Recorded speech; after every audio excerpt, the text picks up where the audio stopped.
And I give you my again. We practice Mondays and Wednesdays, 6:30 to 9. So that means It's a PowerPoint here and here. that means Where's the PowerPoint? classes, that Oh, means PowerPoint right there. 8 a.m. All the time, 4 days. It's really fine. It's 6:30 to 9. We're upstairs. So sometimes it's this, it's nothing activity, but sometimes it's just a little fun. So if you make people see the idea behind this activity is it's a team building activity where someone steps out, starts with the sound, and everyone has to add on to the sound, but they can't add on to the sound until they join the machine.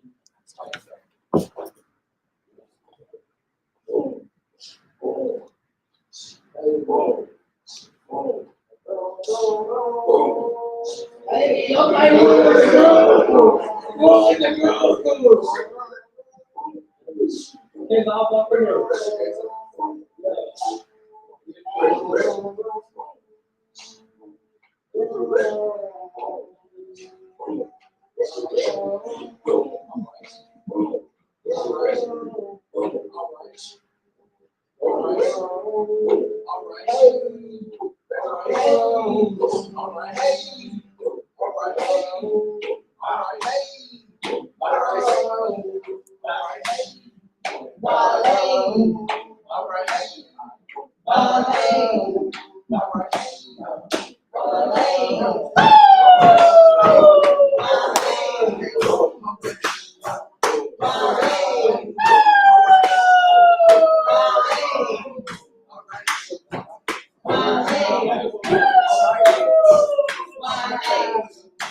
okay, but when we bring our little bit, if it's the person that brings it a little bit, the other person that brings it a little bit, we all have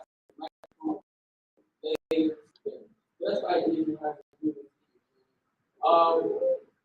We believe, our children believe in affirmation. Actually, this is one of the first warm-up or the chants that I learned when I was a first time or a transfer student. I shared my first semester here at Wiley.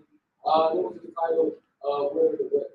We usually end all of our practices with a weather the weather affirmation.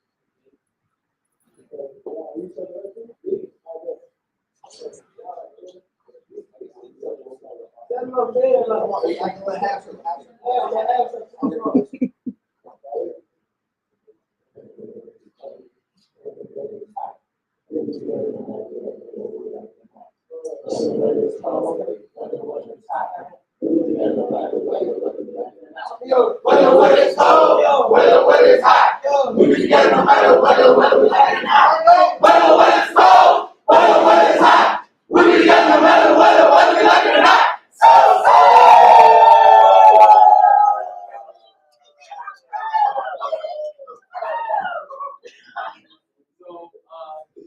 in case you didn't make up the words, whether the weather is cold, whether the weather is hot, we'll be together no matter the weather, whether we like it or not. So that is the energy to start practice and to end practice. Because again, some days everybody will have an off day or a not so good day, or dare I say a bad day. Whether it's cold, whether it's raining, whether it's uncomfortable, if we got each other, if I know the person next to you is a little bit different, or a little bit hungry, or a little excited, if we together, it's like, you know what, I'm not going to do that. The last one, another one that most times our rooms take anywhere between 15 and 20 years. Still since it's on the cold. It's a challenging activity that feels frustrating.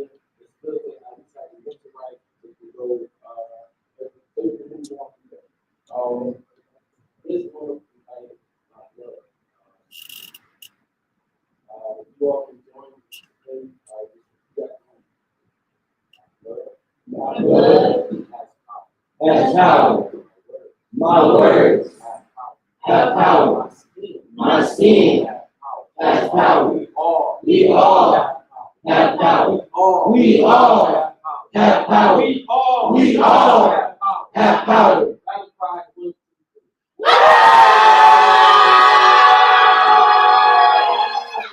So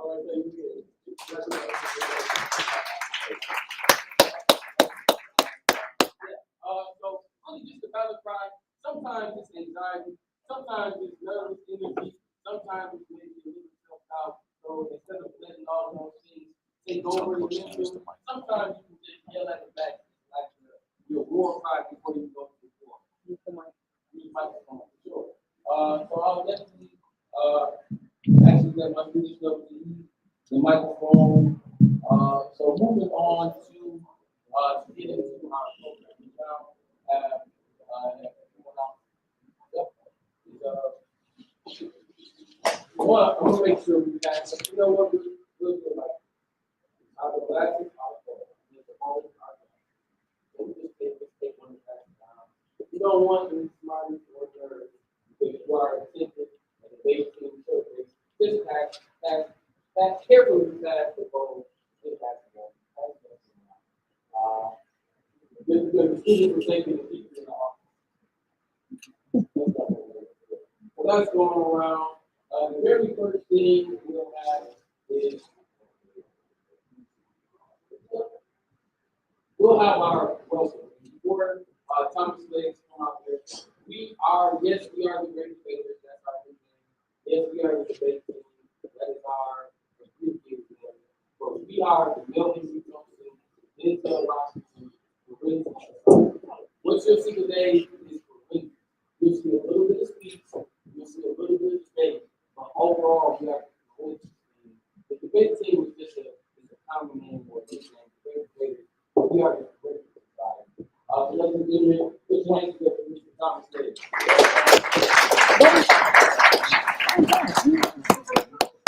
I can't show that. Yes, I suppose. Good evening, everyone. Good evening. We are aware that Wiley University's Great Debate Team was founded in 1924 by Professor Melvin Benoit Stokes, who was the first Negro team to participate in an interracial debate. The team went on a 10-year win streak, and in 1934, the team won national championships against the University of Southern California. My name is Thomas Legs, a senior here at Old Wiley here, and on behalf of the Melvin B. Toastman and the Denzel Washington Curriculum Society, it is my pleasure to welcome you all here to our Spring 2024 debate showcase. Thank you.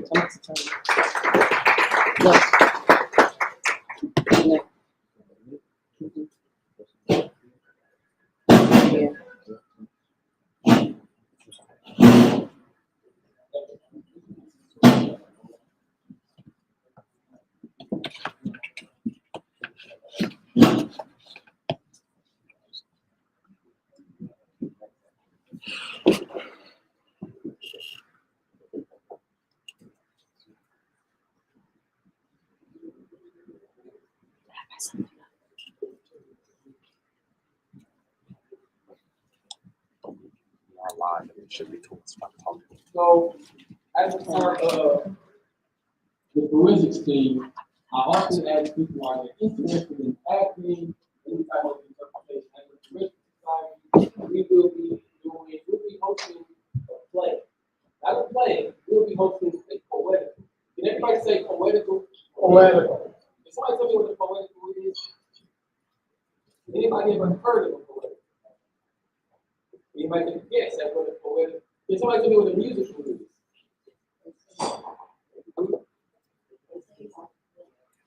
A play full of singing. So what is a poetical? A play full of poetry. So next month, a date coming soon, Wiley will be hosting a poetical kind of thing.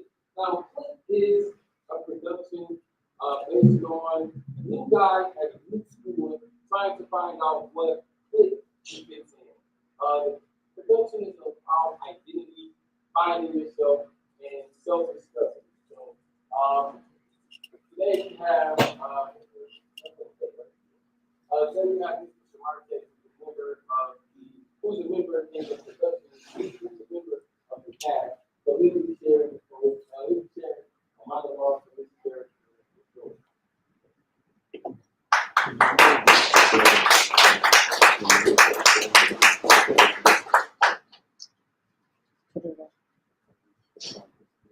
I saw her coming into school this morning, and she walks down the halls like runways, downtown on Sundays, because it seems like she's the only thing seen.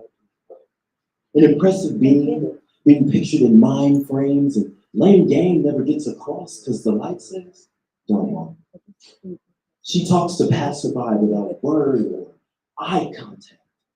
Her stride is right. She moves like ice skaters. Like, please explain how a walk can be so exciting. She's inviting people to take snapshots, and while in awe they apply, the sun looks on in amazement as the rest of the world is dim, and the world and the wind neglects all other, pacing in her path, fondling her face, lying in her hair, snuggling in her long coat with its arm on her legs. It rests upon her neck and distributes her scent to everyone with a sense of smell. And then, she's the city's main attraction in every sense, and hence, she's fine. She's part of the skyline. She defines. Refine.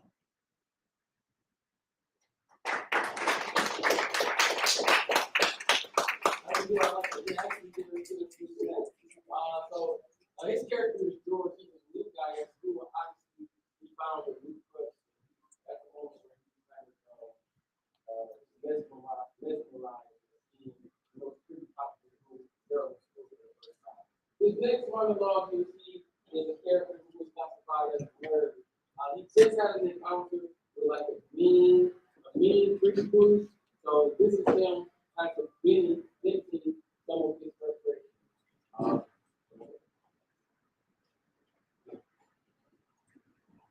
Nerd, loser, pocket protectors, suspenders and slacks, disheveled hair and some socks that don't match, holes in my jeans covered up with a patch, but I couldn't care less because I can dispatch a whole batch of thoughts that can make you reach to scratch. They say we're the ones to look down on. They say we're the ones to be tossed in the cost, but it is they who are lost. And if you ask me, in 5 to 10 years, they'll be calling me boss. I'll pay minimum wage, I'll work for them like slaves, 10 hours, 6 days. And just for insults, I'll give an annual 5-cent raise and offer no praise. Then the tables will turn and I'll be the jerk. Pull up in my Benz and go hike up your skirt. Readjust your search, but just before you can flirt, your kids will act up and I'll be alert and say, hey, baby blue. Hey, I remember you. You look all surprised, like you can't believe your eyes. Yes, my bank account's on fat, just like all you little brats. And yes, meet my wife. Pick up your mouth. Yes, she's tight. And you just might have picked on her too. And I will work hard to make sure this comes true. And you'll just work hard to be cool in high school. But when high school ends, that is the end of you too. And I'll go to college. Where smart's the new cool, success the new press, and this dude's the new.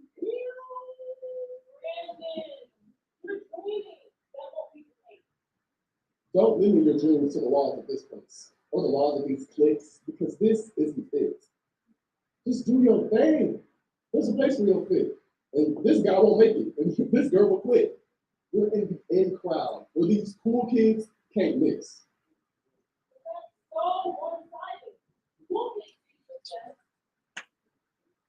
When you truly define success, you'll make that thought to rest. See this jock? Kick his knees. He'll have nothing else left.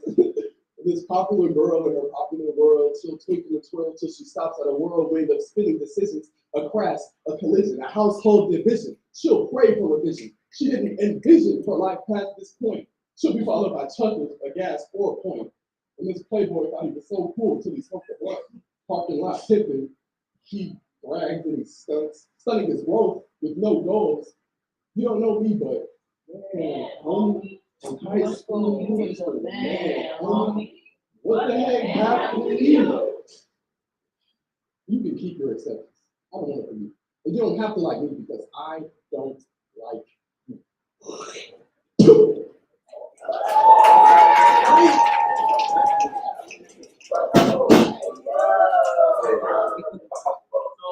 that's the book, that's pieces of what, that they've been working on, really trying to putting together and learning and playing outside of the comfort zone. If you're interested in helping with lighting, the staging, the props, or even the marketing that's doing, please contact me or anybody. So next up, when I say we are the forensic, we're the forensic society. Part of that, so we do a little bit of acting, we do a little bit of baby, but also just orators in general. So first, or for this next, our next speaker, we'll have a freshman. She was in my speech communication class last semester. After the first assignment, I said, wait a minute, you have a voice, you have something. And from there, she came to a debate. From there, she's been blossoming, growing. So you hear an informative speech. Well, actually, you'll hear a sample of her informative speech. Because around the school, you see activists, scholars, debaters. To be an activist, you must be active. So we got to actively doing something. So put your hands together for Ms. Kirsten Bates.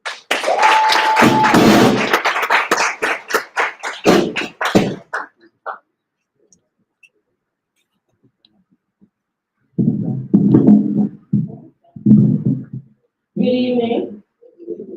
My name is Keisha Davis. I have a classification in refresher here at Wiley University with a major in early childhood education. It's been my few months here as a Wiley debater. Debate has given me the platform to shine a light on important issues and to help make a change, which will lead me into my topic. Rachel Pringle was a 30-year-old London citizen. She was a young mother of two and struggled with welfare payments and to stay afloat. Not only that, she kept a very dark and hidden secret from her family. She states, I never talked to anyone then and never told my partner it was an issue. The problem, you may ask, is period poverty. Pringle rationed her menstrual products wearing a single sanitary pad for up to 20 hours. The recommended on all products being 3 to 4. She would either do that, have alternatives to catch the blood, or simply freeze it. She states that years later, throwing away her old jeans, she noticed that all of them had a red stain running down the center because I would just freeze bleed at least 2 to 3 days every week. Period poverty has become heavily understated and extremely overlooked by society. This issue has a multitude of testimonies to it, and I bet even a few people relate to this issue. While a worldwide tragedy, we can eliminate this issue. I'll begin with some background on period poverty, the negative effects, and the solutions to lessen or even obliterate the issue as a whole. The National Library of Medicine defines period poverty as having insufficient funds or access to menstrual products, education, and sanitation facilities. As of February 7th of 2023, 16.9 million girls and women live in basic poverty, with 2/3 of this population being teens and not able to access the needed menstrual products. And if we focus on 2023 female teens, 23% struggle to afford products, 40% use more than the recommended time, and a whopping 62% are not able to find any within the free public, meaning in bathrooms, in college dorms, and so on. These numbers are at this rate due to society fueling this bonfire of an issue with the lack of sanitation access, menstrual education, and cost barriers. One of the cost barriers being the pink tax, which is basically a tax input on female leaning or female colored products. In June of 2023, Texas was the 24th state to remove its taxes on female hygiene products, but there is still more to do. Now, as for solutions, in honor of Women's History Month and Women's of Excellence Week, I'm starting a 1-week women's hygiene health donor drive. I would like for all Wiley University and even Marshall residents to contribute to donating $5 for feminine products to to Denzel Washington and Melvin B. Tolson for the society. All donations, both digital and physical, will be put towards providing Wiley University with hygiene baskets, starting at Strickland. For donations or more questions, you can find me after the showcase. I want to thank you for your time, and I hope you can help me make the impact I wish to make.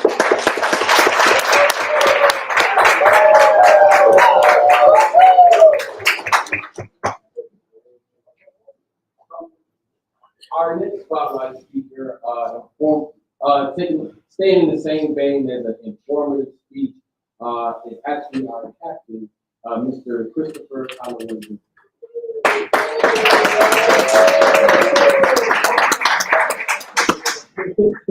What's going on, y'all? How y'all doing? Y'all enjoying the showcase so far?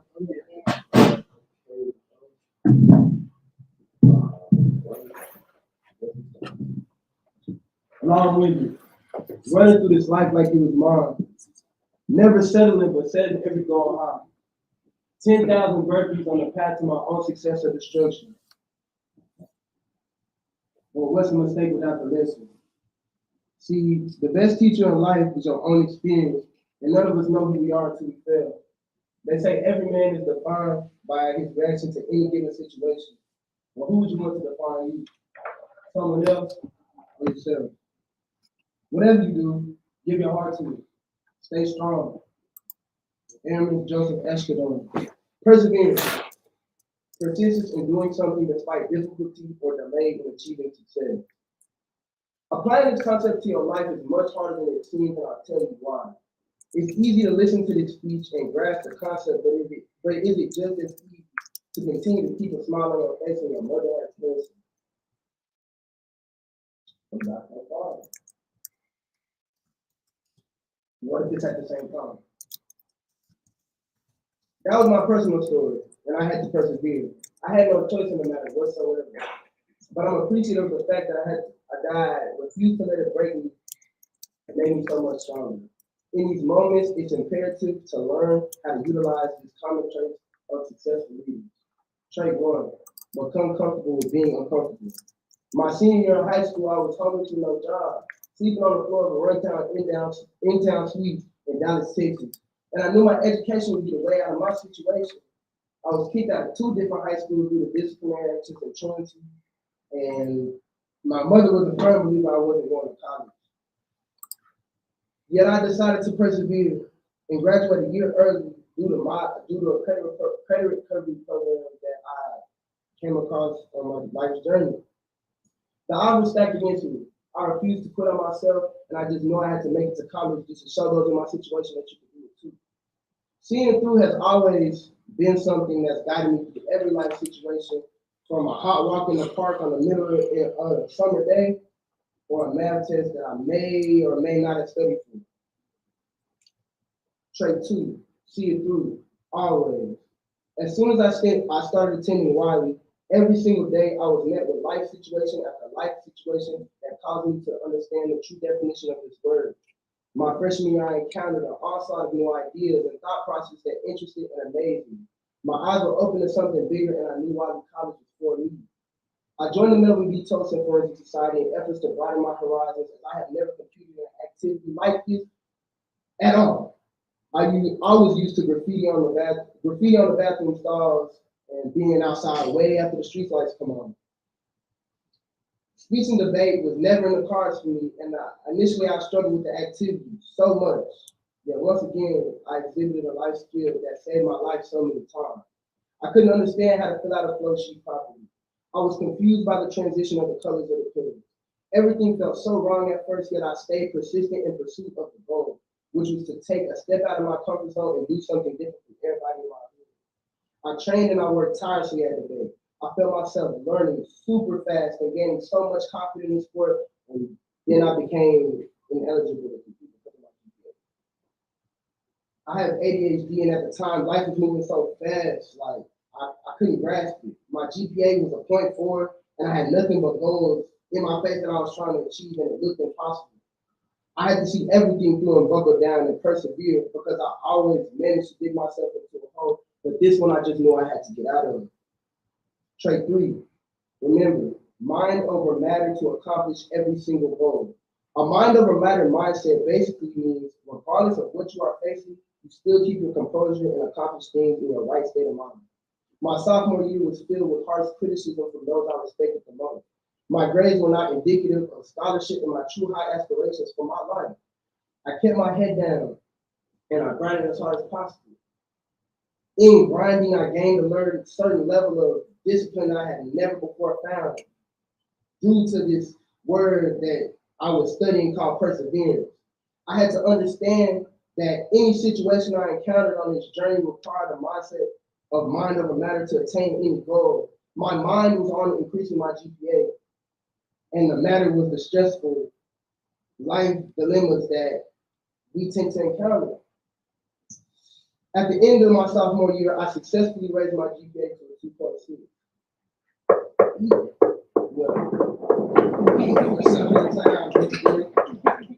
Even now, my GPA is not satisfactory to my own personal standards, nor is it showing truly what I know I am capable of as a budding member of this Black academic community. However, I strive in times of hardship like these. My collegiate journey is not yet over, and I have so much to learn throughout the latter part of my matriculation here at Wiley University. However, I do know this. Wiley has taught me how to become uncomfortable with being uncomfortable, how to see goals through to the end, adjust my mindset to one of success, and most importantly, persevere. All of the examples I have given you are real facts to show you how beneficial this trait can be. In my opinion, I feel as though if you refuse to add this trait of perseverance to your life, you're doing yourself a great disservice, and I will question one's real willingness to succeed. Throughout the duration of life, there will inevitably be situations where we are going to push through regardless of the obstacles in the way. Just remember to utilize this powerful tool when there is something in life that seems just like it's too big of a task to accomplish. Keep going. You're always closer to the finish than you start. Really keep it deep. Thank you.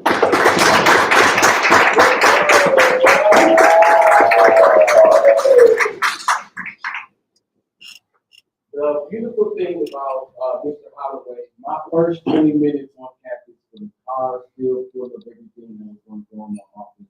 Mr. Holloway messaged me on Google because we were still operating in a virtual sphere at the time. But Mr. Holloway messaged me on Google and he said, I want to be on the debate team. I've also never done debate.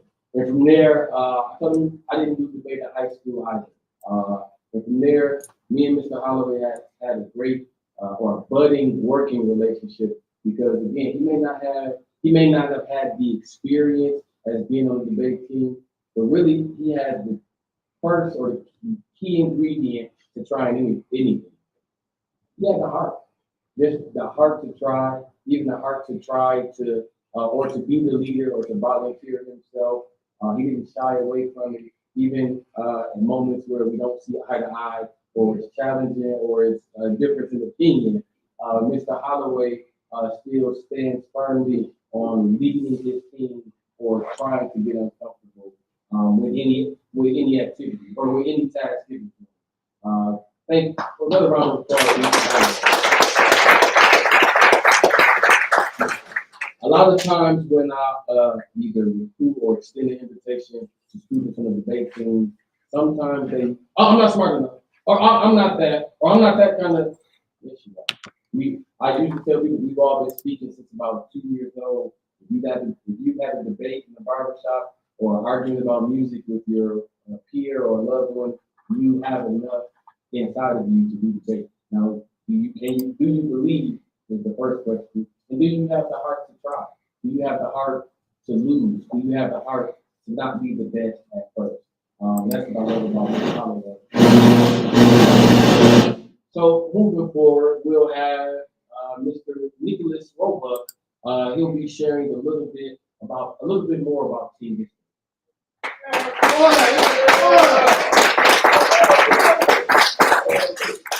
How y'all doing today? Good. That's pretty good. Again, my name is Nicholas Roebuck. We're talking about the Great Debaters.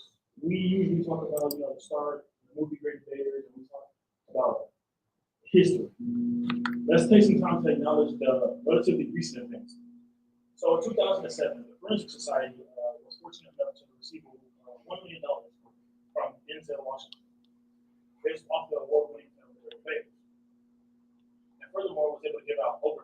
scholarships to other debaters. Now, the Denzel Family Foundation has continued to support Wiley, as they have given over $100,000 every year for the past 15 years. These scholarships and donations were put to good use, as the Forensic Society that I currently am in continues to win a plethora of trophies, such as the 2013 and 2015 Podcast Delta National Championships. Might I add that our agency was the first and only to win such events. Past teams coached by various coaches have lived up to the name and set precedents for the future classes to come. This is a great legacy that Black youth has built upon. Thank you.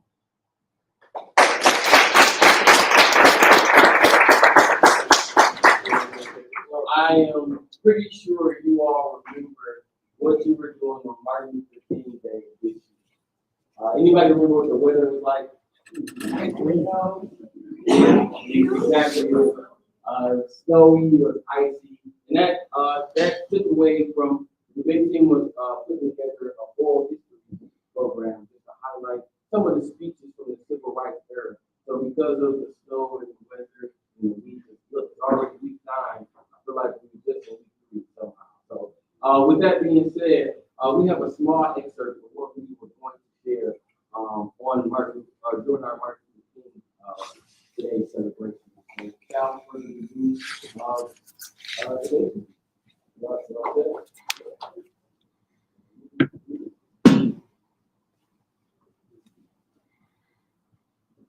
Dr. King's message to Black youth on Black heritage.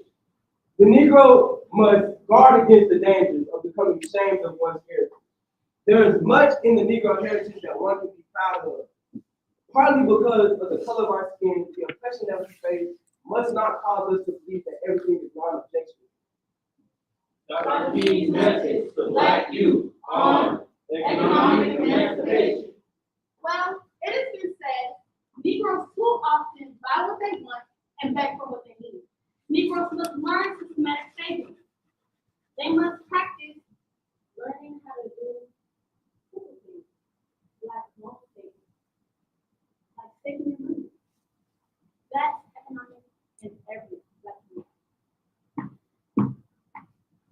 Dr. King's message to Black youth on education.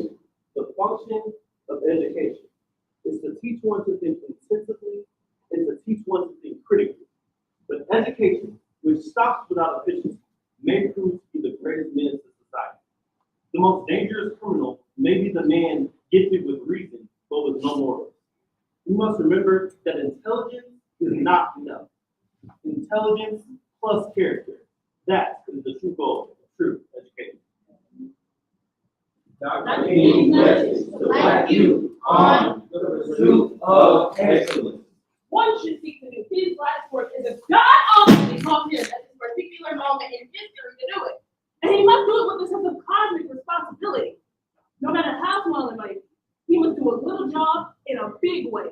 He must do an ordinary job in an extraordinary way.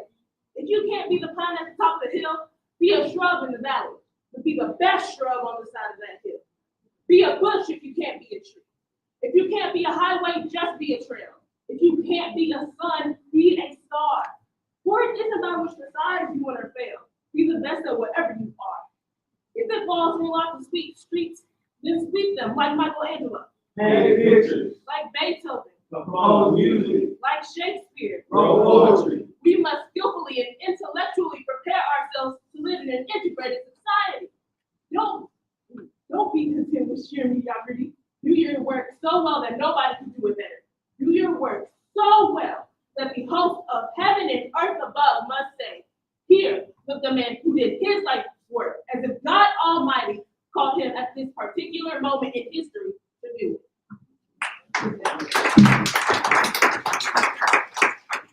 Dr. King's message to Black youth on love. I'm convinced that love is the most durable power. It is not created for the expression of the practical, but for the practical. Love is not made for the utility. Love is the most thing that is responsible for the civilization of our Dr. King's message to Black youth on self-confidence. I would suggest 4 things to you as a guide to confident living. First, know thyself. Secondly, accept thyself. Thirdly, trust thyself. And lastly, deny thyself. Dr. King's message to Black youth on standards. If there are any lagging standards among the Negro people, it is not because they are inherently backward. The causes are economic and environmental, not racial. At the same time, our standards do lag low. Our standards do lag in many instances.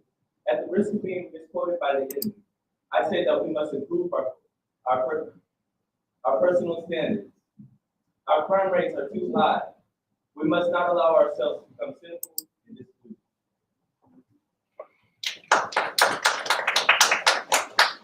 Dr. King's message to Black youth on the future. We've come a long way, but we still have a long, long way to go. And if you can't run, Walk, and if you can't walk, crawl, but by all means, keep moving.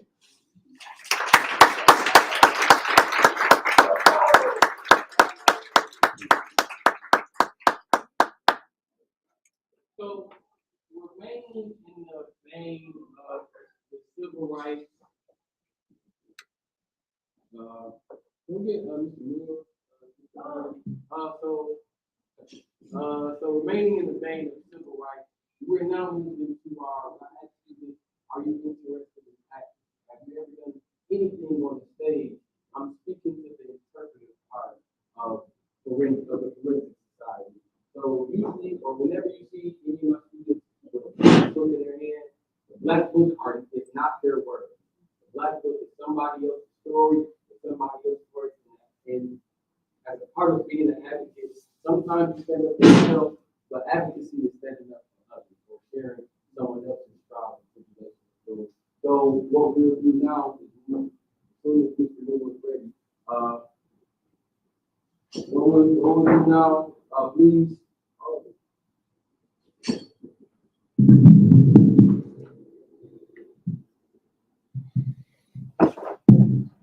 We'll be moving to our for our viewers, all our viewers online, we appreciate you and thank you for tuning in.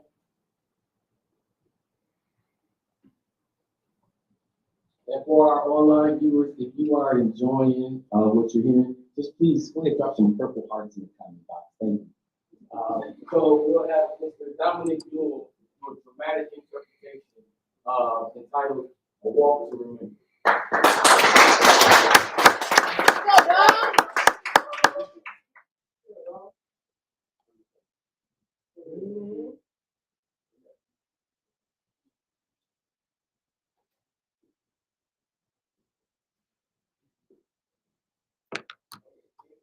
Until 1965. Value, I could sing. Well, I guess we all thought we could sing because we were all in the church choir on Sunday morning. I remember my choir director, Mr. Johnson. He put me in the piano one morning and he told me to sing Amazing Grace. My knees were shaking so bad I was sweating so fierce. We always told us, we looked at him and we looked at my mom and you see, it's some kind of special makes life happy. I made it through that Sunday somehow.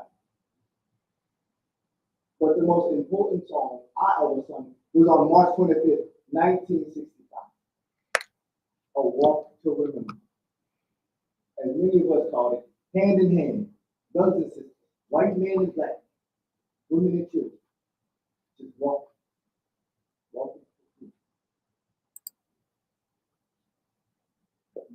The civil rights movement was an empowering, yet precarious time for Black Americans. Through the efforts of countless activists and protesters of all races, brought about legislation to end segregation, black voter suppression, discriminatory housing, and employment practices. A Walk to Remember by Lee.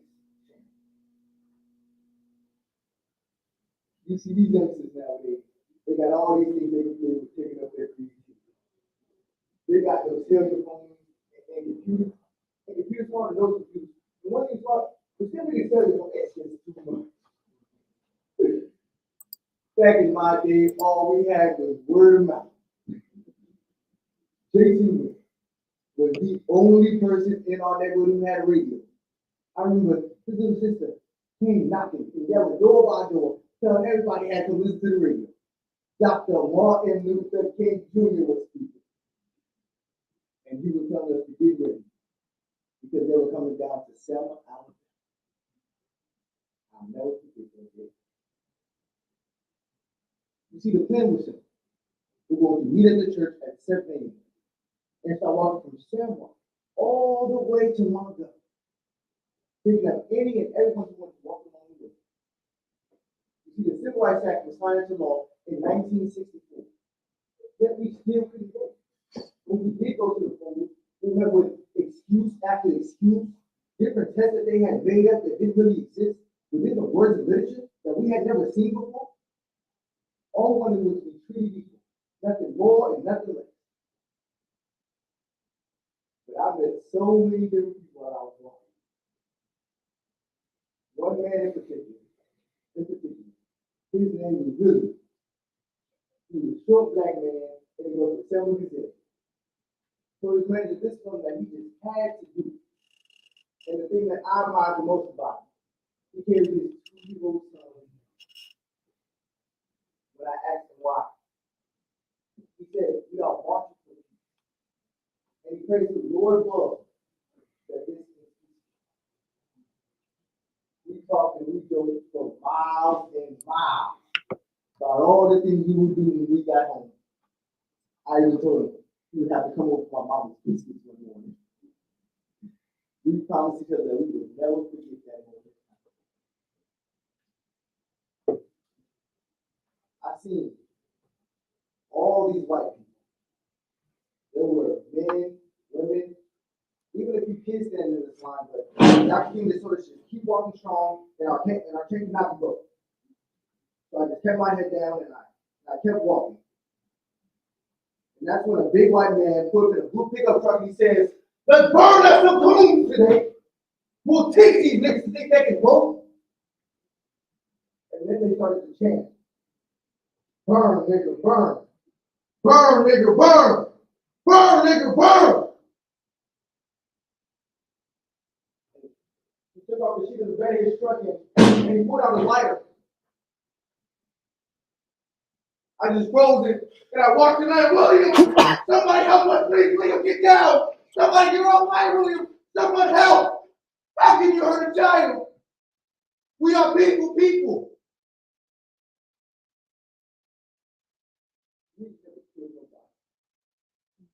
They just hate us because we were black.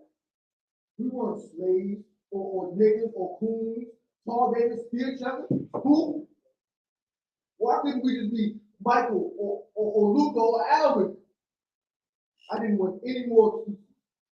I was walking with one with a fury like Malcolm. With the blood of William and his son on my hands. Because I couldn't carry him with me. And I couldn't go back. None of us could go back.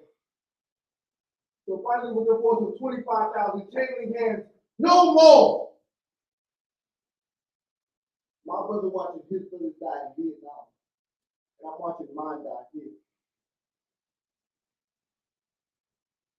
I held on tight to the man on my right and the woman on my left. And then they started spraying us with the hose like we were livestock. And the water hit my knee and I went down. I found myself not holding on to anyone. And then the dog took right out of my arm. And I shall not be moved. I shall not be moved. I shall not be moved. My blood mixed with the water flowed through the street. I got hooked up by a group of black faces. And I was chain linked again, walking, singing like that church choir on Sunday morning. We shall overcome. We shall Today is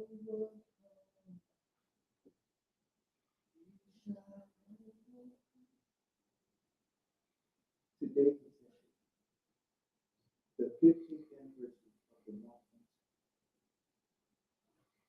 I promised him that I would never forget.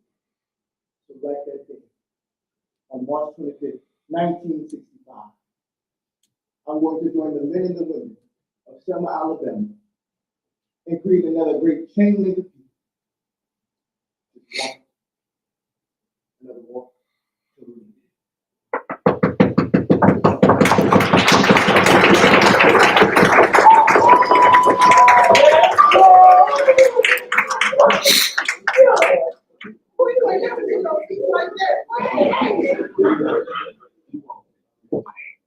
So that was a dramatic interpretation by Mr. Dominic. Now you all be witnessing a duo interpretation. A duo interpretation has a few rules. Obviously, it's two people. They can't look at each other, nor can they touch one another. So if my duo is ready, can you all please put your hands together for Miss Reality Edwards and Mr. Isaiah Phillips.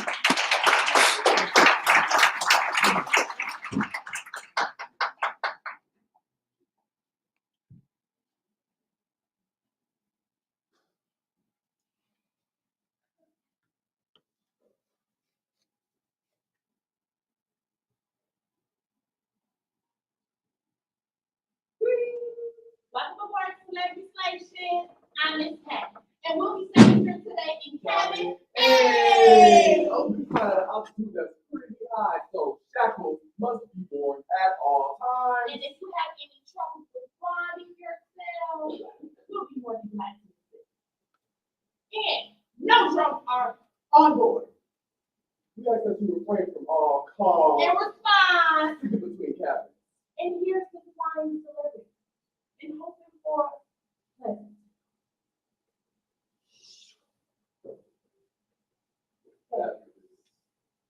The world will become too much fun. We couldn't resolve the contradictions of our existence. Or to yesterday's So we gave our lives away, and now we live inside of every magazine. We live in a world where everything is beautiful and where it's not. and no one says anything profound Or or contradictory. we just smile and show off our cheekbones. Last month, I got to be black and fabulous while holding a bottle of vodka. And this month, we get to be black and fat together. But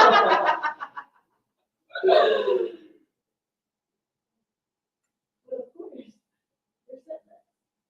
We got to smile like this for a whole month.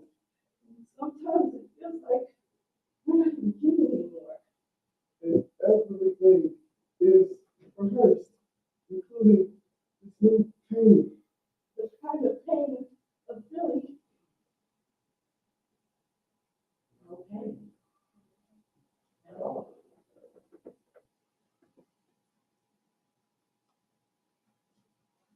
Satire entertainment often demonstrates distorted images that impact the worldview of the Black culture.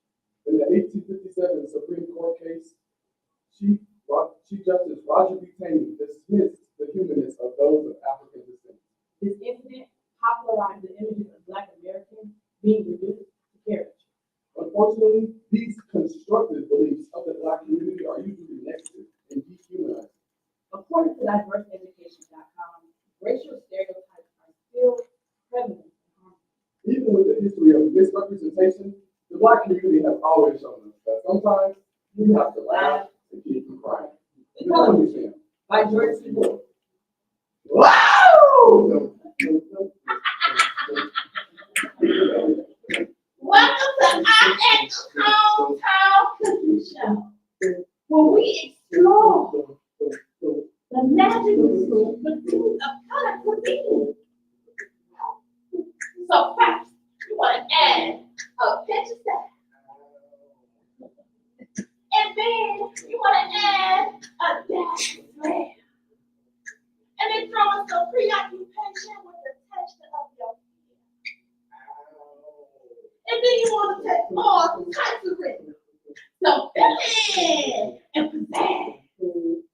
And then you want to throw in some bread until it turns into jam. Now you want to add a heap of tobacco. Humility, just a touch. And now you want to add in some attitude, baby. Oh, I added way too much. And then you want to take some boxes of blues until it turns into matte. And now you'll be surprised at the concoction.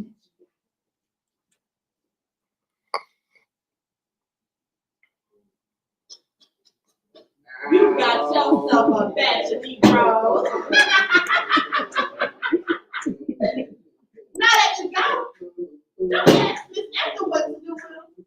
Child, that's your.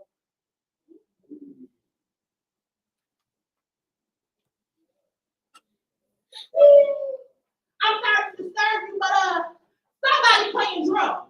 And what do we say about drums? Man, we don't ignore those drums. Matter of fact, we don't even hear those drums. Repeat after me. I will not rebel. I will not rebel. I will not.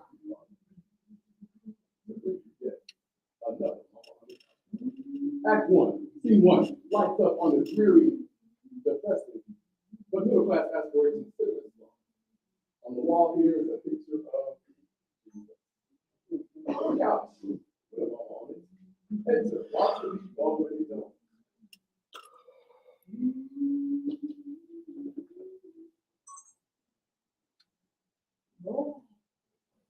Did you wipe your feet? No, Mama, I didn't wipe my feet. I'm there, Mama. I'm off Charlie. Just wipe his feet on me. That don't need to do it. No. Why? No. I want to dream. I want to be somebody. I want to take charge of my life. I want to be my own man. No, I know, baby. But why? People show us the way. You're God, ever do the same thing for me. Not in my house. Not in my house. Will you ever talk to me that way? Beautiful, beautiful, just stunning. Oh my goodness. Thank God.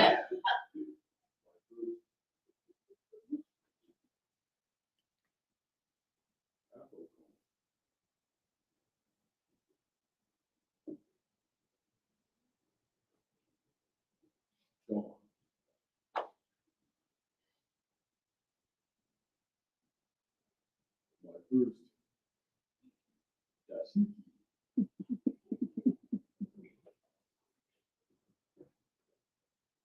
Gone.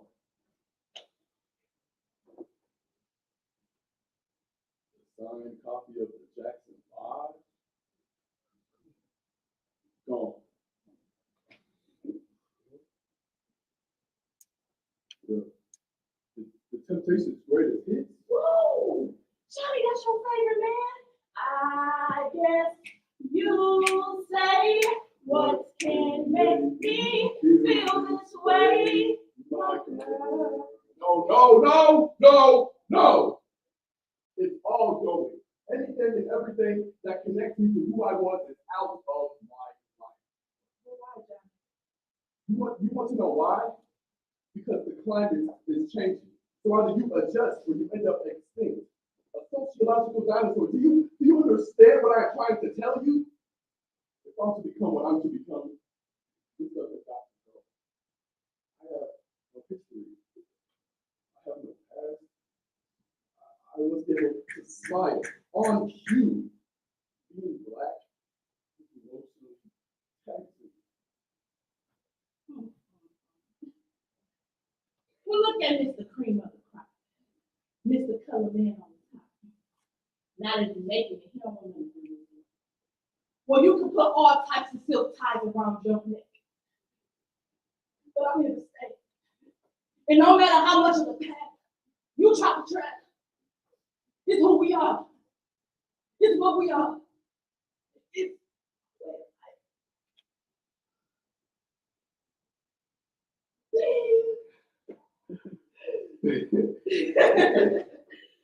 y'all know got a little edgy back there after hearing about the incident on floor. Let me reassure you. Celebrity has no intentions of throwing you overboard and collecting the insurance.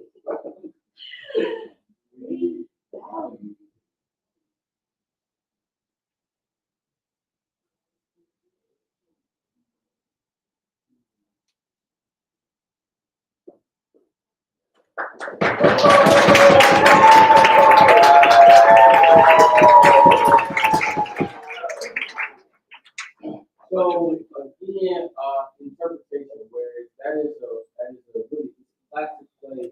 Anything that is in the Black Book has been repurposed to fit within a 10-minute time limit.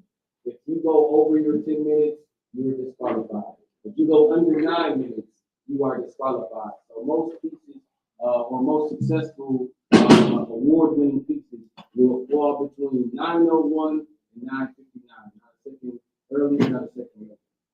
So we're nearing the end of our program. We still have a debate. We still have an IPDA. We still have an IPDA portion where you will see a one-on-one debate between our senior our senior Mr. Aaron Jones and our sophomore or our junior reality Evans. But we have one more dramatic interpretation. Then we'll have a debate, and then that will conclude our evening.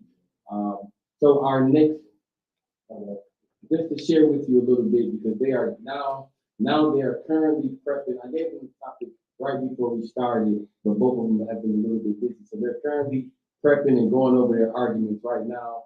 The resolution, you can bring back the IPDA side. The resolution is topic, so we have a little debate, slang and debate jargon. But our topic is Martin Luther King's dream, or Martin Luther King's I Have a Dream speech is outdated. So there'll be a person on the affirmative saying, yes, it is. There'll be a speaker on the negative saying, no, it isn't. So they're prepping their arguments now. We'll take a look at one more interpretive piece of a speaker who is, again, advocating for someone else's story. This member is I got to meet this student. He was a senior in high school. He was on a visit to Wiley College. He had his mom and his dad, and they went all around the school. And they stopped by the debate office, and we had an extensive conversation just about the possibility of this young man joining the team. Since the young man has joined the team, he started here and he has grown. So he has a debate background. But once you get here, I encourage everybody, try everything. See what you're good at, see what you're bad at, see what you struggle with, see what makes you uncomfortable, see what comes natural. So this young man who came here as a debater, just ready to debate, that's all I want to do. He eventually, the Black Book jumped in his hands and it bit him, and he's starting to fall in love just with presentation. So again, it's not just debate, we're the Forensic Society. So please put your hands together for Mr. Andre Randall.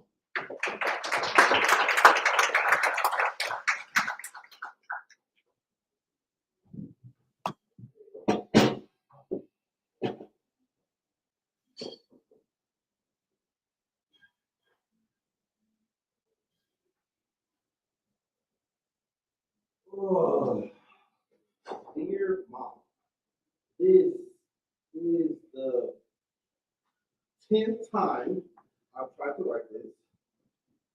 Hopefully, I can send it to you. Because I don't want to cut myself off from you and dad, and I know that if I don't write, that's what's going to happen. I don't know what to say to your idea that I've chosen to be gay just to hurt you, or how to answer your idea that I'm gay out of spite, but baby, I'm just gay. And I'm as naturally that as grass and green, okay? Say that I never gave the slightest indication. I can understand what you mean by that. I seem normal. As you say, I was such a good boy, got pretty good grades, did fairly well in sports, though never good enough for that. I was a good boy because I didn't want to draw attention to myself. I found out early that if I was quiet about my business, I would be good. Found out early that if I was quiet and about my business, I could stay private. Being good was my way of staying secret. And I've always had secrets, especially the secrets that I was gay. According to the National Foundation, according to the National Library of Medicine, upwards of 59% of minority LGBTQ youth have experienced some form of parental rejection. Since 2021, Black queer youth has had the highest substance abuse, suicide, and depression rates of all other groups. This study speaks to the idea that these negative rejections can dangerously impact the lives of so many people. We thrive off the support of our families, whether it's physical, emotional, financial, or even just verbal support. So how can you not support me when I'm your living son? By Robert C. Brown. I told you the truth because I couldn't go on lying to you about who I really was, and to finally give you a chance to get to know me with no old lies between us and no new ones that needed telling. Like all that stuff I told you about me in gaming in college, or that time when I brought home Edith that one. I know. I did her so much harm. She expected so much from me. And I've lost her friendship because I used her. You hinted in your letter that I waited to tell you that I was gay so you could keep supporting me. I don't think you understand how angry and ashamed that makes me feel to think that. Say the truth. I'm not sure it's not the truth. But if that's why I waited, then do you mean to tell me that you wouldn't have supported me in school if you would know? I'm older now, and I realize I don't need your money anymore. But I do need you to that. I need you to know that I still want a place with you. That I still need a place.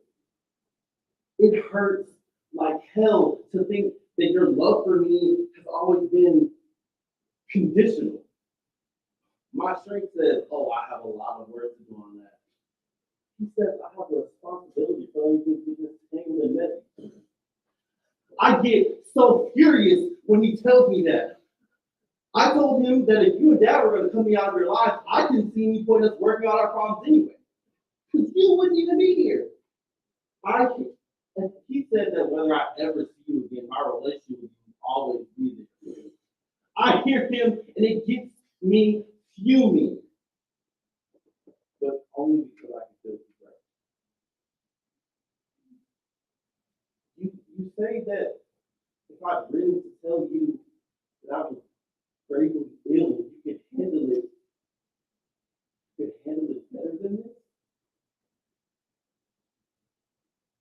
So what I'm hearing is you'd rather me be in some awfully disabling accident or have cancer. Oh, but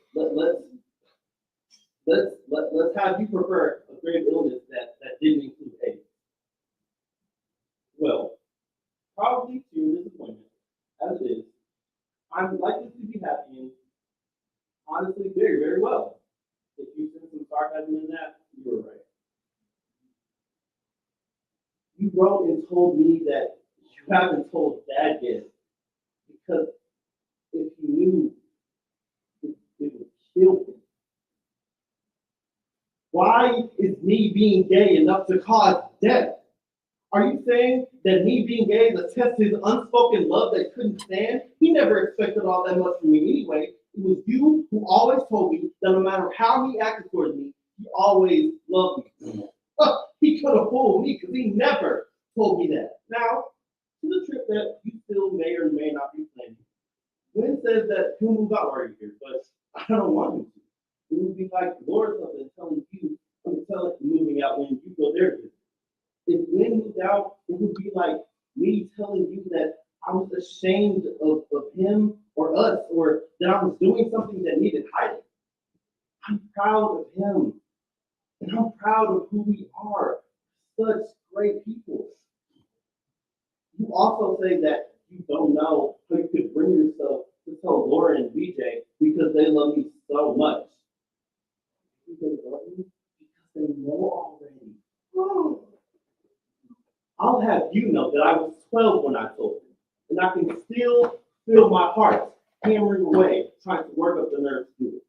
Neither of them fainted or tried to inherit death. Laura said she guessed it, and to quote her, so what? BJ obviously had some trouble with it. His main concern being not taking foreign dresses or messing around with football team.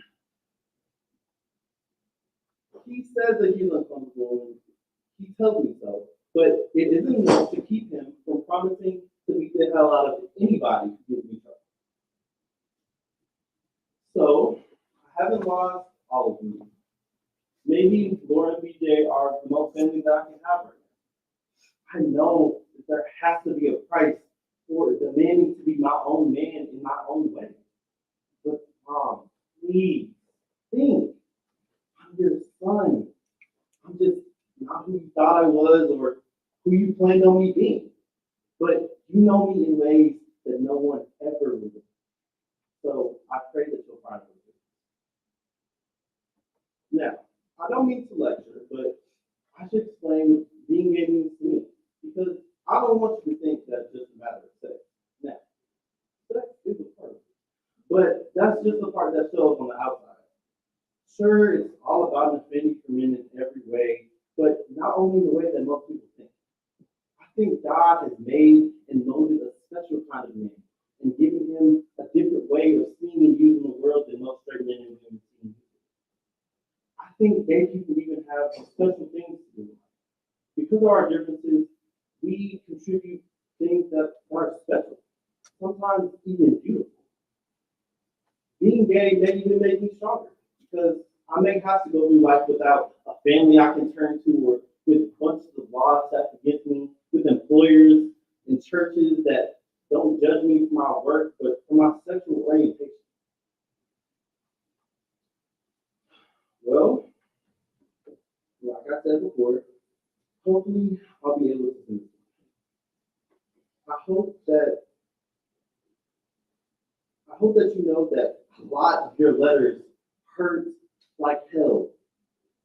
So my fear is that I won't mail this, I won't send this, and I'll just stop writing a call.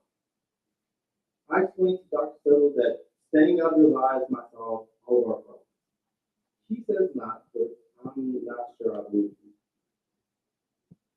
Maybe I should just stay a while, or wait till you write me. And if you write, please don't close with your sincere. Close with your loving mother, the way you always used to. I love you.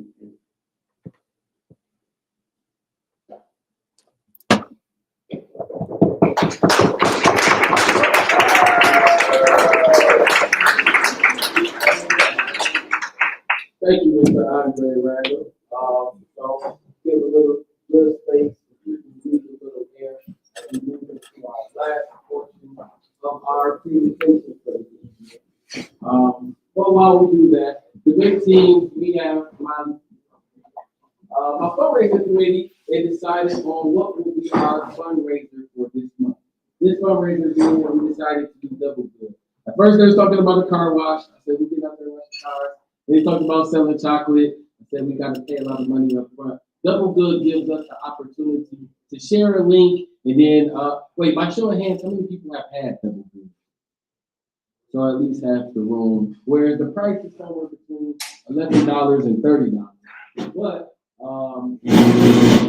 the smart goal that our team had is at least 30 transactions, and with that 30 transactions, if each member on the team sells one to maybe a professional on campus, one to their peer, and one to someone outside of campus, we're talking to you people on the live stream, then we can reach our goal of 30 transactions. So that is our fundraiser that we'll be running. It starts today and it ends on Saturday. The debate team will be around and we'll be asking. All the proceeds go to us repurposing and reimagining our debate space. If you've ever been upstairs, Pemberton, you've seen the staff has done a great job of repainting our area. And now we're moving towards the space where we'll get a few couches and a few more posters in there. So that's what our fundraiser is for. Please support the debate team, even if it's just sharing a link or telling someone, or maybe even getting a bag for someone else. So moving into the last portion, really quickly, I'm going to check in to see how much time my debaters have left for prep. So one of my debaters will send out a link, or so hopefully the person who invited you will also double up and say, hey, can you support the popcorn right here? And then you'll see the link on our. I promise that's not me. We'll see the link on our Instagram, W_the Great Debaters. So I'm going to check in to see how much time my debaters need, and then I'll be right back.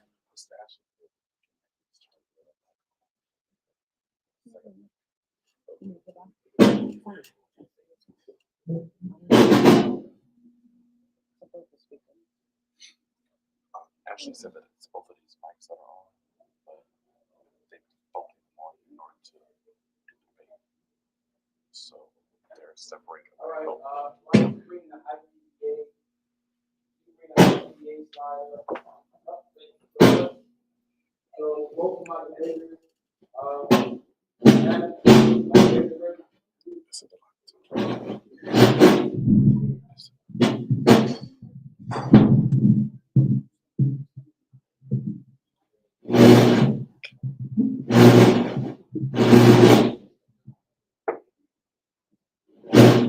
Point it down.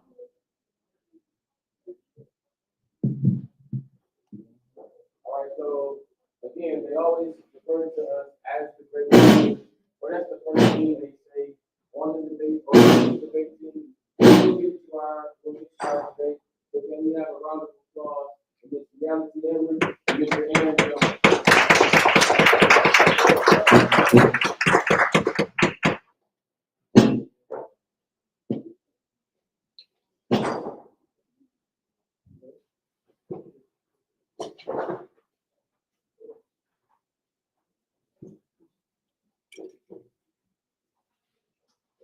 I was gonna say you could turn one off and put one in the middle.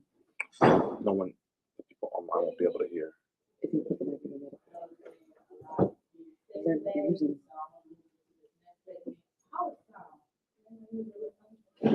Microphone. they can't hear you need to be in the mic so they can hear you online. Yes. Yes, you need the mic. You don't have to hear you don't have to. Oh.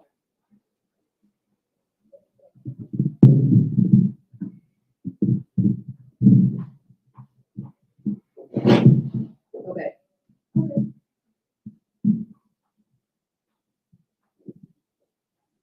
Take it from the bottom here. Move it up. Yeah, you saw. No, from the stand.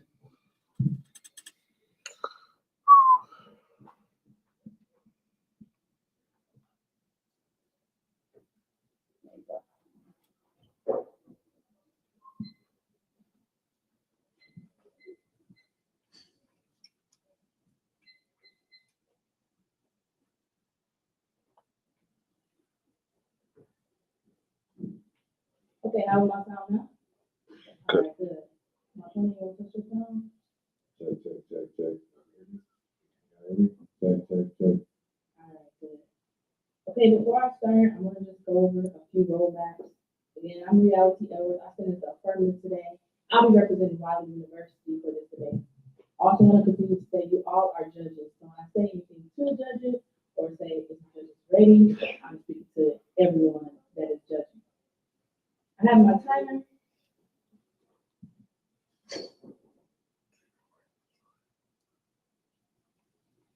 Is my opponent ready? Yes. The judges ready? Yes. Let's get started. The resolution today is the Martin Luther King I Have a Dream speech is outdated. I want to go over some voters today and my resolution. That was my resolution, what I just stated. My way of making this today is cultural advancement. I want to go over some definitions today. Definitions for outdated, out of date, no longer current, as to something that is more modern or recent. I want to also look at the word free. Free, able to act at will, not under compulsion or restraint. I also want to highlight that the I Have a Dream speech was published 1963.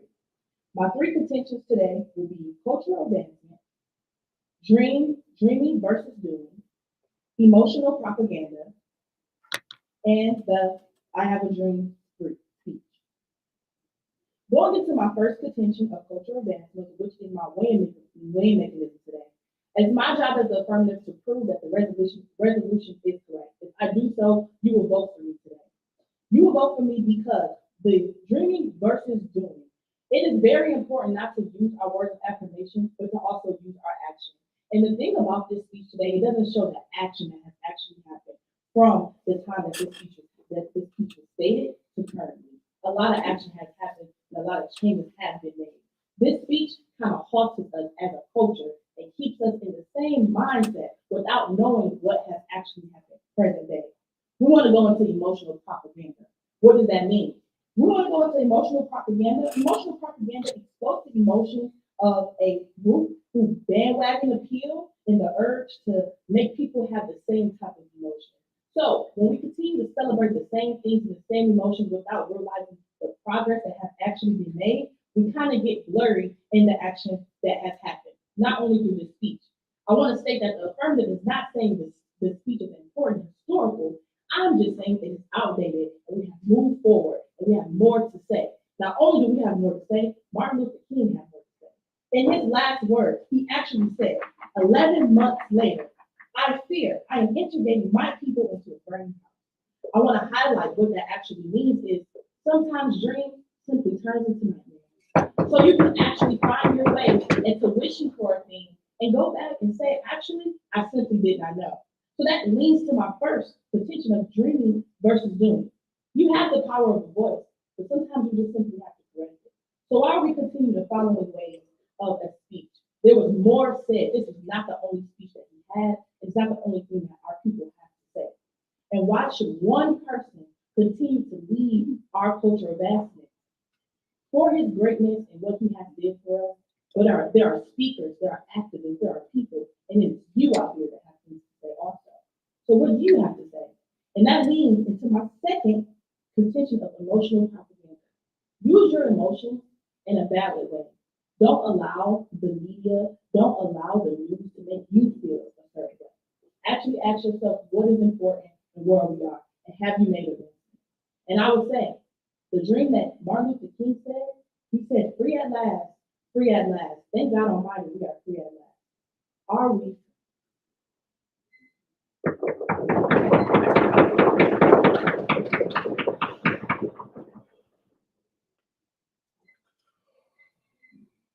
Two minutes is on the clock. I stand for process.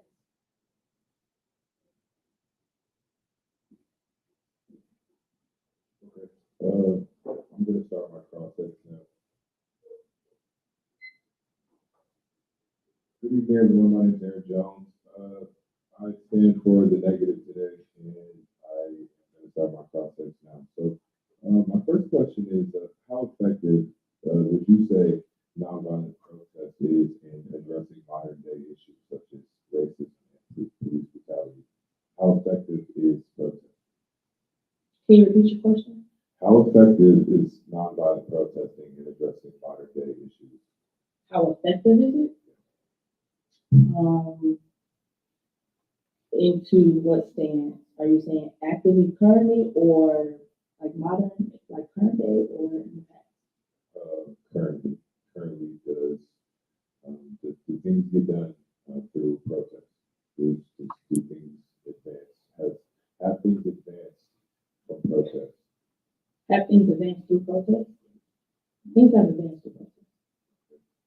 My second question, has discrimination evolved in ways that Martin Luther King Jr. might not have anticipated? Do you think that this might have happened? So my job as the affirmative today is to lean towards the resolution. It is actually to highlight that the dream is outdated. So please repeat repeat your question? Has discrimination evolved in ways that Martin Luther King Jr., Dr. Martin Luther King Jr. could not have anticipated? That was a good question. I want to actually say that actually leans towards my first contention of emotional propaganda. To actually use one to ask that question leans towards me saying no.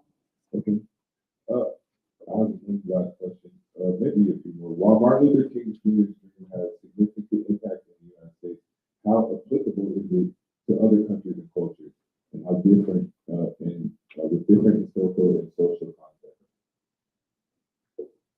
Is Dr. Martin Luther King's I have a dream speech more prevalent here than it is in other countries? Is it more prevalent in America than in other countries? Right. I want to do more research to that statement. I actually was prepared to answer the resolution, but just to highlight what your question was, I think that because in America we have a Black History Month and Martin Luther King was assassinated here, and Martin Luther King's speech was held on this land, it has great value in America. Okay. That's all my time for cross-examination. If you don't mind, the negation would like to start their speech. Are my judges ready? Yes. Yes. So my time is starting now. As I stated before, my name is Aaron Michael Jones. Today I'm standing for the negation. Something that we've heard already in our resolution is that Martin Luther King, let me restate our resolution. Martin Luther King, I Have a Dream speech is outdated. As the negation, I'm here to explain to you why it is not outdated. My opponent touched on a few different topics in her contention. She touched on cultural events and things like emotional propaganda, touching on woke culture, things of this nature. But the negation stands firmly that Dr. Martin Luther King's I Have a Dream speech is not outdated. And to go into this, I would like to go into my contentions today. I only have two.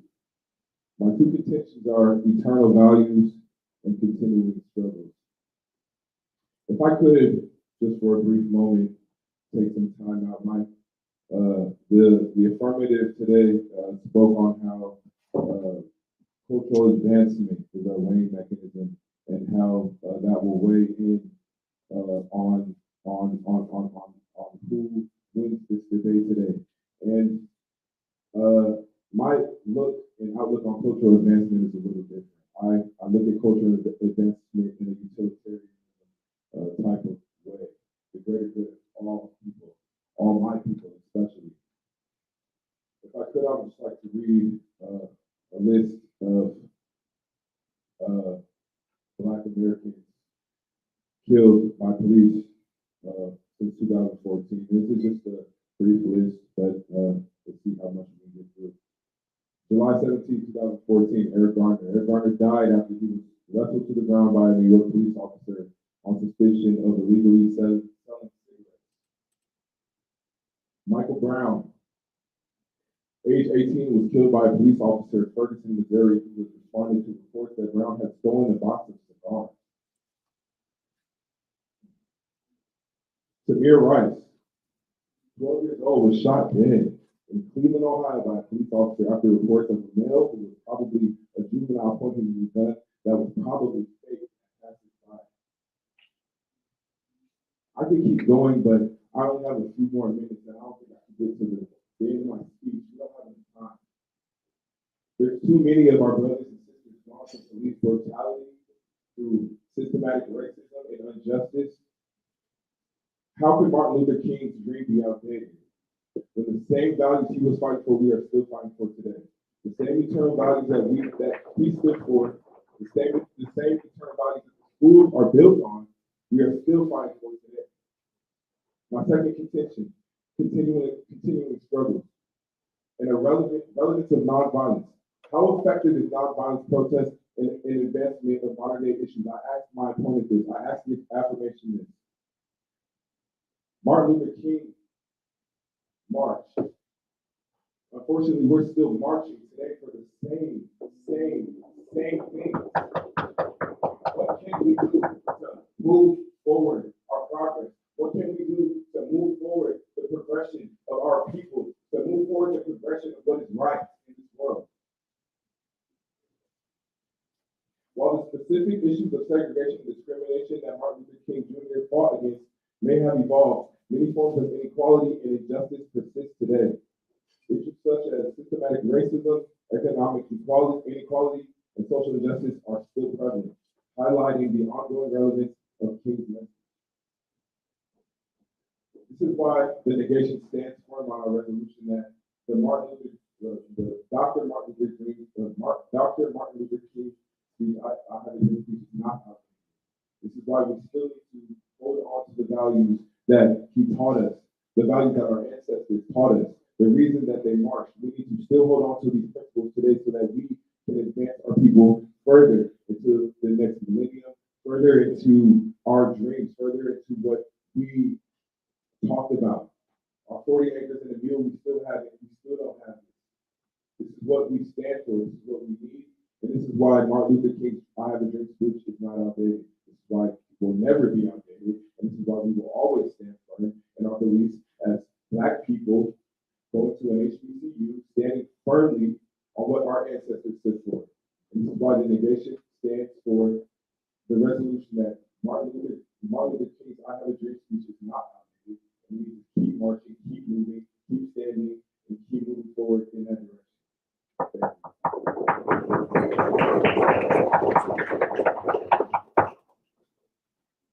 2 minutes on the clock. Ready? Ready? So my first question I have is, you spoke on of all people. Was the I Have a Dream speech for all people? Yes. Okay. What people did you mention in your speech that he was speaking to? As I just stated, the speech was intended for all people. Just for time purposes, you spoke on, you listed all Black men that were shot and killed by the police, correct? Black men and women. Black men and women, but there you spoke of Black people, correct? Correct. So the advancement, the dream that he's wishing for these individuals will highlight the Black people, correct? Correct. So I want to move forward to advancement, even with nonviolence, that promise nonviolence. Was it still very violent and bloody? Is it still very violent and bloody today, even with the speech being stated? I would like to help you. It's actually very bloody and very, very gruesome still currently, even with the speech being stated. I would like to ask a question. What was your first two contentions again? My first contention is eternal values. So the fact that Martin Luther King's speech is still dealing with issues that we're going through today. And my second contention was continuing, that goes into my first contention, continuing struggles. One being the relevance of nonviolence, nonviolent protesting, what can we do to move forward? Okay, and thank you for answering that. I'd like to highlight that the nonviolent protest, and the question that you asked me, do you believe nonviolent protesting is the way?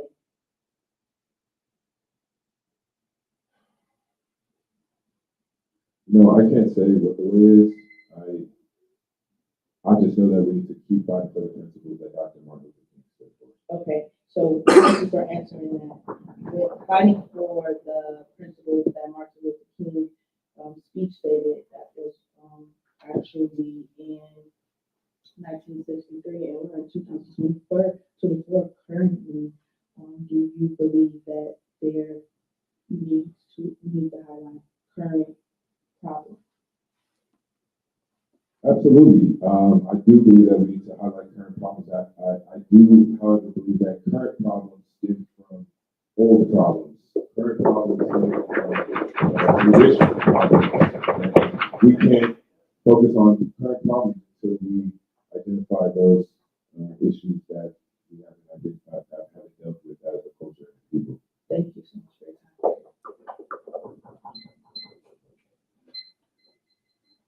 time. Ready? Yeah. I want to highlight again that I said the this reality. I wasn't representing Wiley University.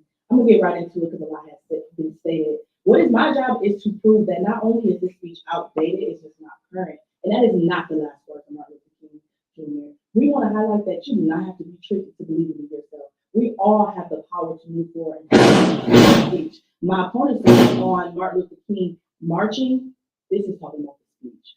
He didn't march alone. So that shows that the advancement is an action, and that leads towards my first contention of cultural advancement, dreaming versus doing. What do we do now that we actually spoke on it and had a speech? What did Martin Luther King do? He actually said that I fear I'm integrating my people into a burning house. That is what that speech was about. To tell people that we want to be like you. We want to live amongst you. We want to go to school. We want to be equal. That is what this speech was trying to highlight into the world of people. It wasn't only speaking about current problems, but even with that speech, we are still dealing with these problems. So just like outdated things, we have to move forward in a virtual aspect, and sometimes we have to leave the old ways away. It is not to remove the speech. We should know the speech. Hang it up if you need to. But what you need to do is also say that what he said was, oops, I made a mistake. And with that mistake, what should we do now? And he said this himself. He said that 11 months before being assassinated. So if your last words was telling somebody a warning, what would you do? He gave us that warning, but that is not what is being shared in February. That is not the speech that we are listening to. So it's very important for us to see that outdated information it doesn't mean that it's out of value. It simply means it's outdated and that we have modernized options to be able to know that with a good Google search and some good information, we can find his last words. Let's get into my next contention of emotional propaganda. The speech highlights saying things like free at last. As my opponent said, we are not free. We are still dealing with violence. And even with choosing a non-violent option, did not promise non-violence. So what do we do now? Sometimes your dreams can turn into nightmares. So we should use current activists. We should use current educators. We should use current scholars and see what they think. What is your speech? What would you say? Not only dating to the 60s, because our current problems do not only mimic the history, but it's new problems. We're dealing with some things that he never got to experience, like COVID, like simply being sick. And how do we unite? How do we lean on community? What does it look like when you don't have the health care? What does it look like when you don't have the money? What does it look like when you don't have the complexion or the skin to be able to advance in a world that was not created for you? That was not stated in that speech, because that was a new time problem. So we need to look at our current values, our current problems, and see what we need to do with that now. I want to look at some of the things that my opponent stated. My opponent stated about nonviolence. The world has continued to be violent, even with nonviolence. So we need to look at the power of the activists. There are very popular voices in current day culture that we can highlight and that we can actually see what do they think and what do we think and what should we actually do.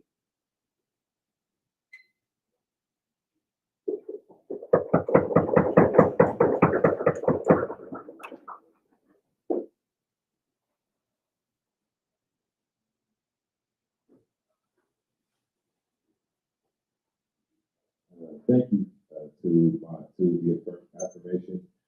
Get my timer started here.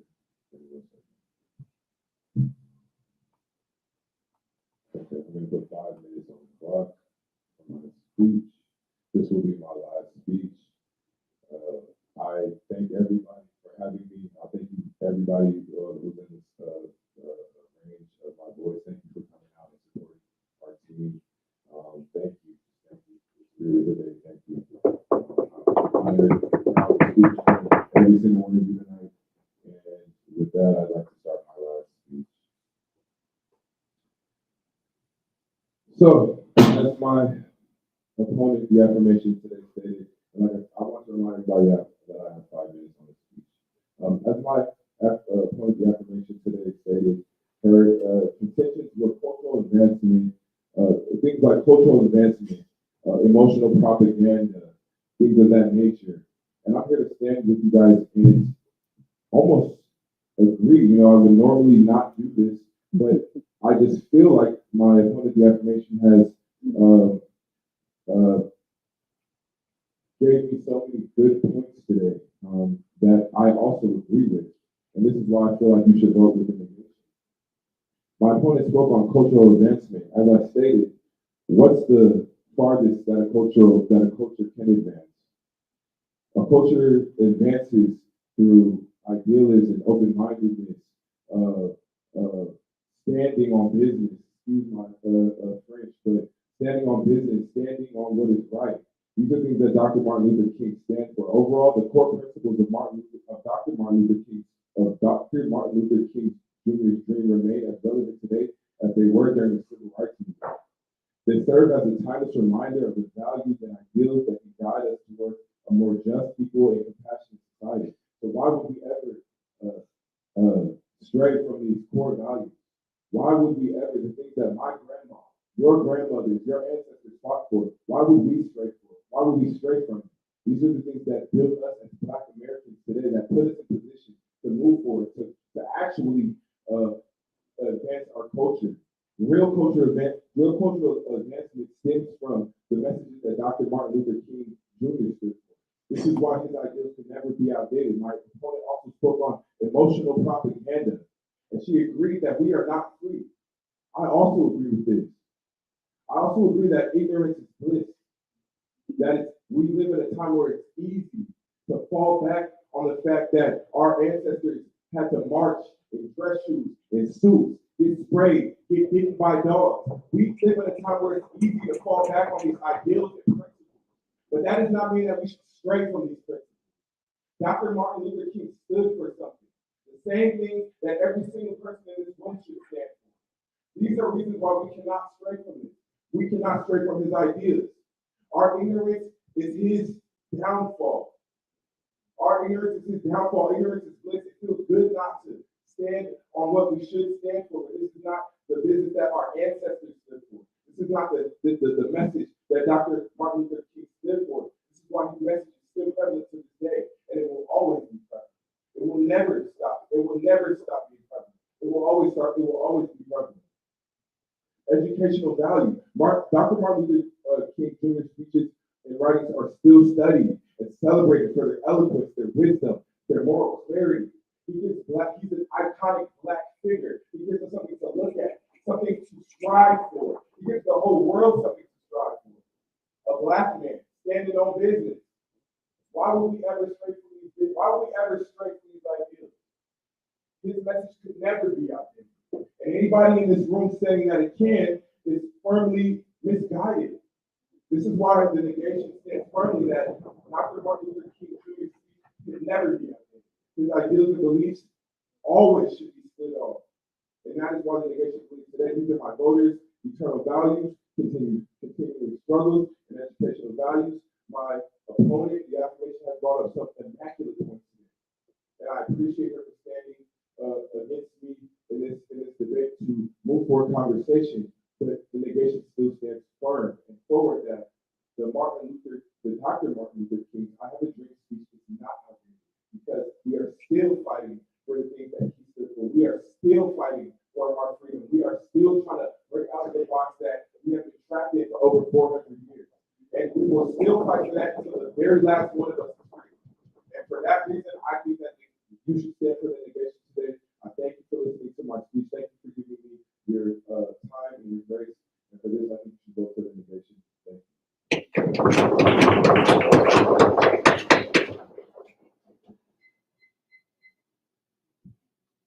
Opponent ready? Judges ready? Yes. This is the last time that you hear me speak.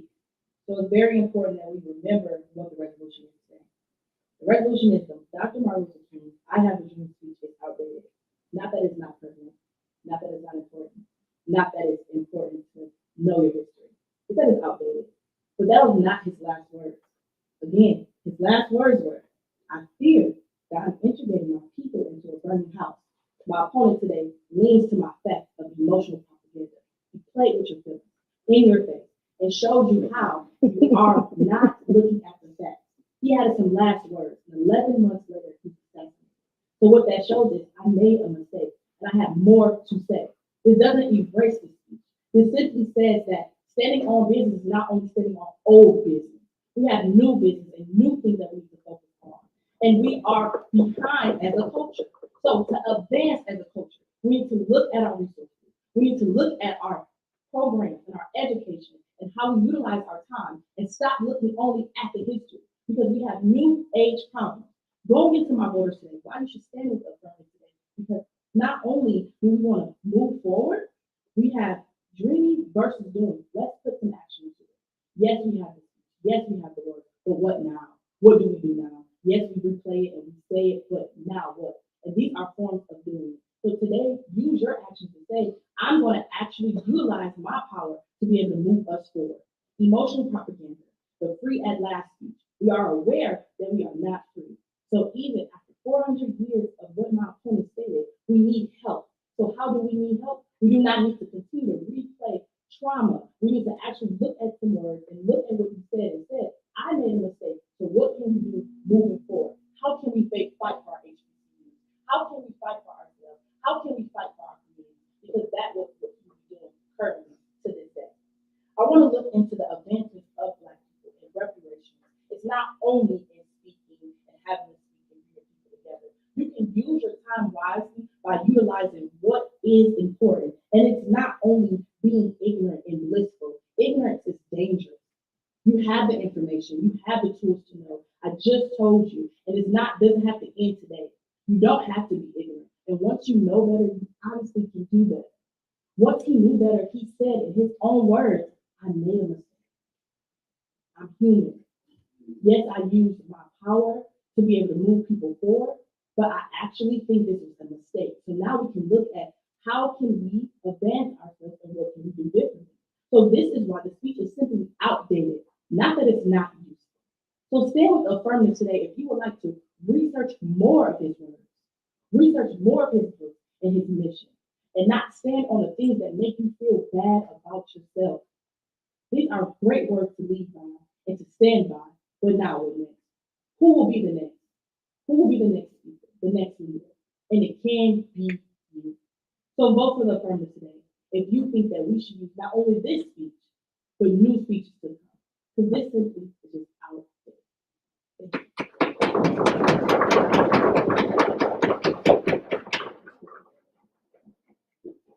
I would like to thank everyone for joining us for this debate today. I would like to thank my opponent for such a great debate. I'm splitting. I'm splitting up. There was a lot of words that were said. I would like to just highlight my opponent. We've been able to travel together and debate together, and we really do this behind the closed scenes and get really passionate. And I just appreciate everybody using their emotional intelligence to be able to support us today. Thank you, Angela. You were great.